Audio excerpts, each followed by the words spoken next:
Bienvenue dans ce chapitre, nous allons y étudier avec quelle main il est raisonnable d'entrer dans un coup de poker. La plupart des débutants pensent qu'ils augmentent leurs chances de gagner en allant voir de nombreux flops. Cette hypothèse est partiellement correcte. En entrant dans de nombreux coups, vous augmentez vos chances d'obtenir un bon flop qui vous donnera une bonne main. Mais ce que les débutants oublient, c'est que pour un flop qui améliorera leur main, il y en aura des dizaines qui ne leur donneront rien, et que chaque coup raté leur aura coûté.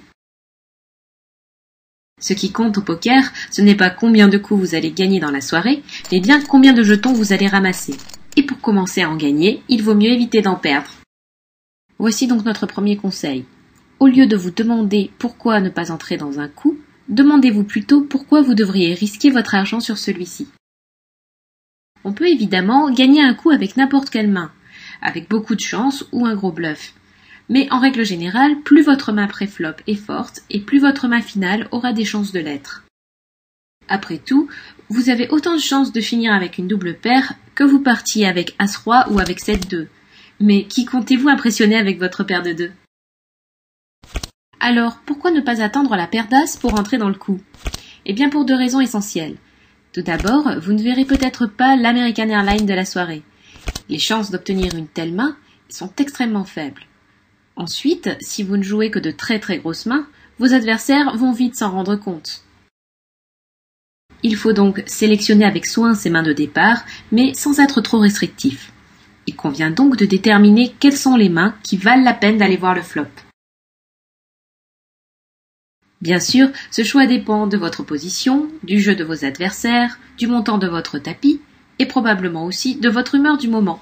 Mais nous verrons comment ces facteurs doivent influencer votre sélection des mains dans les cours ultérieurs. Pour l'heure, je tends un œil aux mains que l'on considère usuellement comme jouables, du moins à la Poker Training Academy.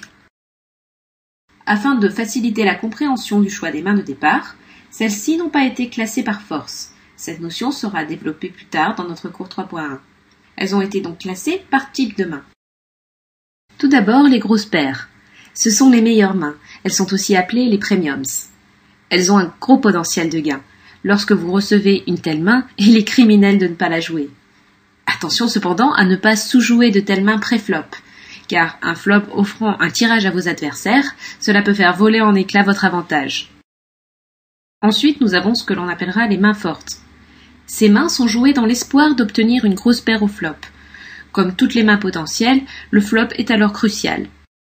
Lorsque ces mains sont assorties, leur valeur augmente, car on peut alors espérer en plus un tirage à la couleur. Viennent ensuite les petites paires. Cependant, il ne faut pas surestimer la force d'une de ces petites paires, car 7 fois sur 10, le flop contiendra une carte supérieure au 10, qui mettra donc en danger votre paire, alors que vos chances de finir en brelan sont très faibles. Ensuite, nous avons les cartes dites assorties. Les cartes assorties sont jouées dans l'espoir d'obtenir un tirage à la couleur au flop. Mais, pour ne pas être battu au kicker, nous vous conseillons cependant de ne jouer que des cartes assorties contenant un as ou un roi. D'autre part, la présence d'une grosse carte vous donne une chance d'accrocher une grosse paire au flop si aucun tirage ne se présente. Viennent ensuite les cartes consécutives assorties. Ces cartes consécutives sont jouées en général pour accrocher un tirage à la quinte au flop. Mais cet événement a tellement peu de chances de se produire que nous vous conseillons de ne jouer que des consécutives assorties. De cette façon, vous pourrez espérer obtenir au flop un tirage à la quinte ou à la couleur, ce qui augmente sensiblement vos chances. Évitez cependant les petites consécutives qui limitent fortement le nombre de flops vous étant favorables. En résumé, si vous appliquez les conseils précédents, vous ne devriez voir qu'un flop sur 5. Et si cela vous semble peu ou bien moins qu'à votre habitude, croyez-nous, c'est que ce cours va vous aider à progresser.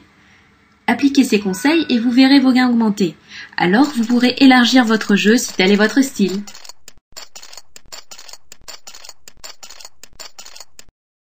Voilà, vous avez à présent terminé ce cours sur la sélection des mains de départ au poker. Vous pouvez le revoir en cliquant sur le bouton Rejouer.